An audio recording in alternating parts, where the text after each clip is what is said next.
Words of warning as well as words of encouragement, and maybe even a few testimonies. A counselor, a friend, a minister of music, whatever capacity you'll serve in, on mission field or here at home, you'll use these two words.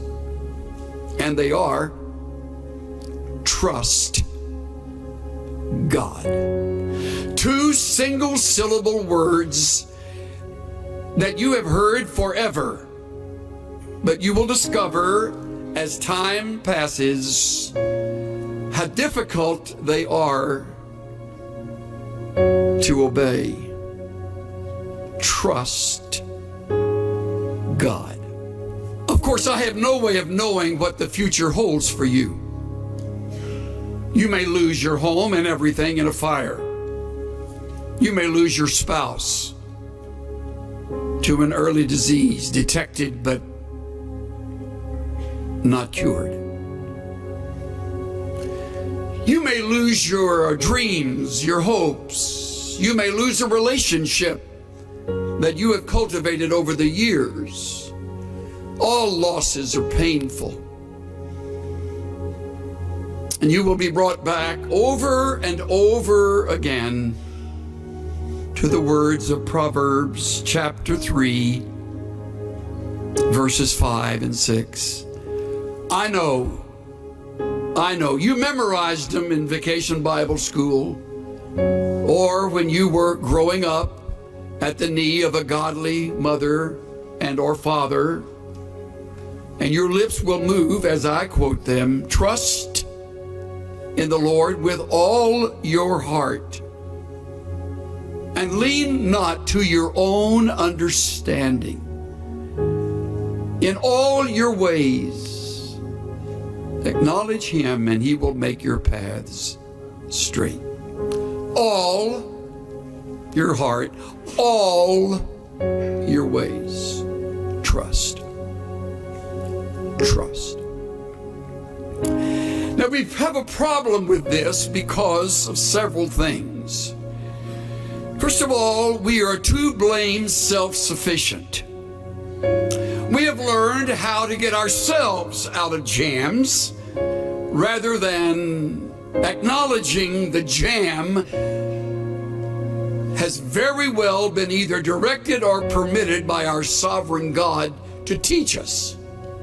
And by not trusting him, we short-circuit the test and go our own way, getting ourselves out of our own mess.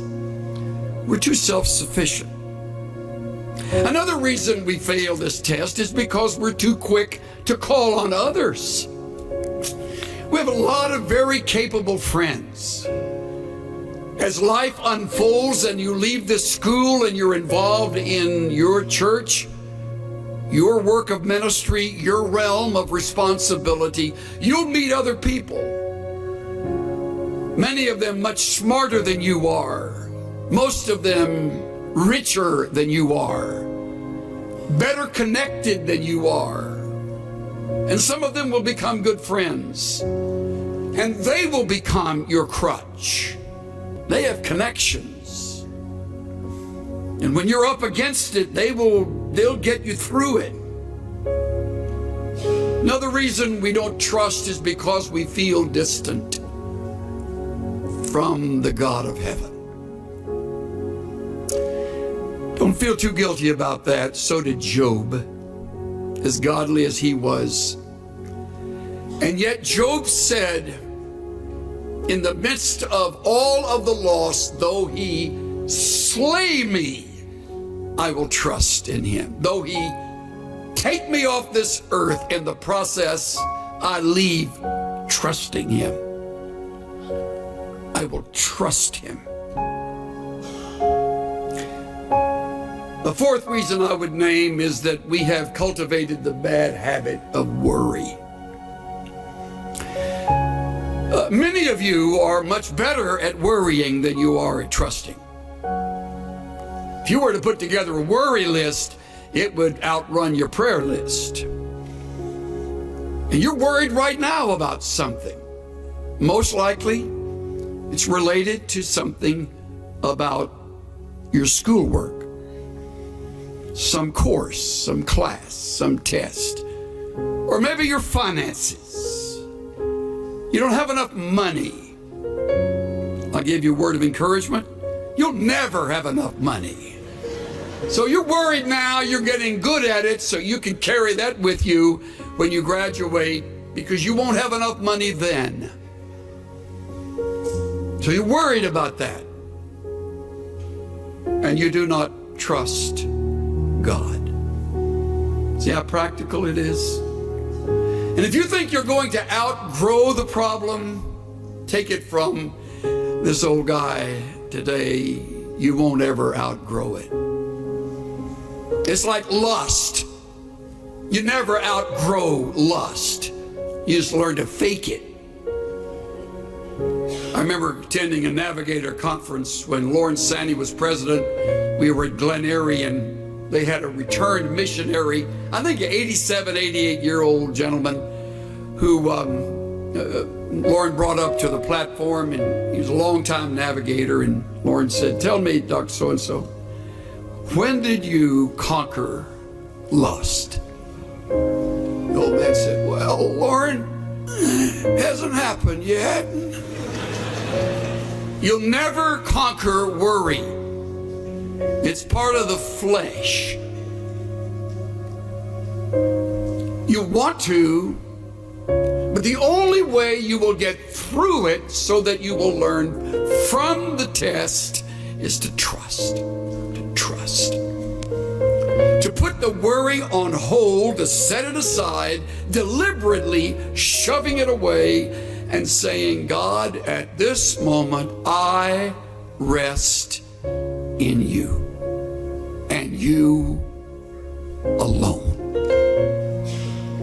If you're married, God, help my spouse and me to trust you, to lean on you, to wait on you, to listen to you, to endure the test with you. I put together a quick list of things that reveal how little we trust. When you choose to worry, you do not trust. When you try to fix what is impossible, you do not trust. When you hurry ahead and don't wait for the Lord to move and to change, you do not trust. When you lie awake twisting and turning at night, you do not trust. When you doubt biblical principles and promises that are right here in the book you love and study, you do not trust. When you turn to others first for help, you do not trust. When you listen to human counsel and give a higher priority to that than the principles you have just learned, you do not trust. When you manipulate and maneuver situations, you do not trust. When you step in and take charge without praying and being led by the Spirit of God, you do not trust.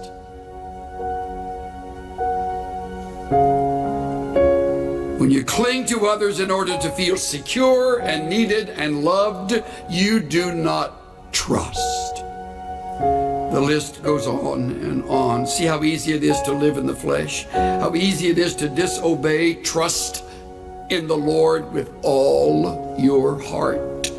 Wouldn't it be a great project over the Christmas season this year to think through ways that you can begin to trust God regardless?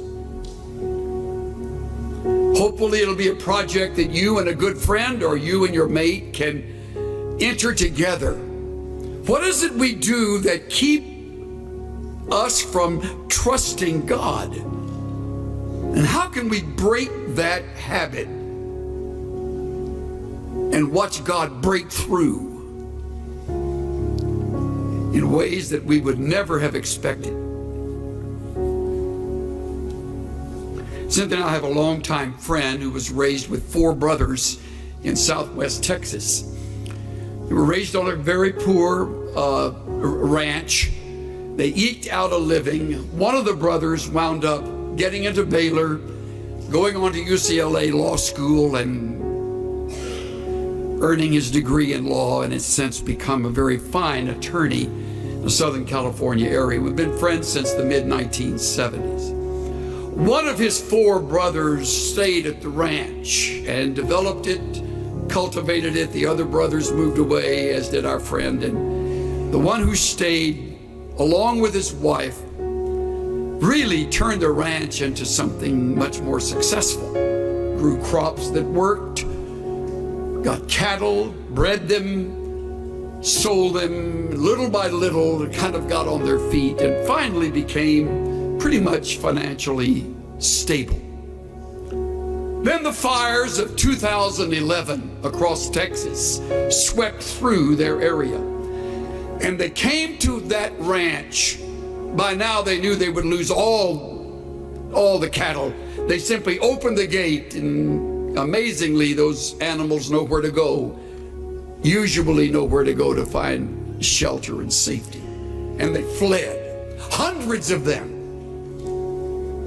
And they barely left, unable to get much of anything in their pickup, and they drove away. Came back a number of days later when allowed to enter this territory, and everything was melted. Everything.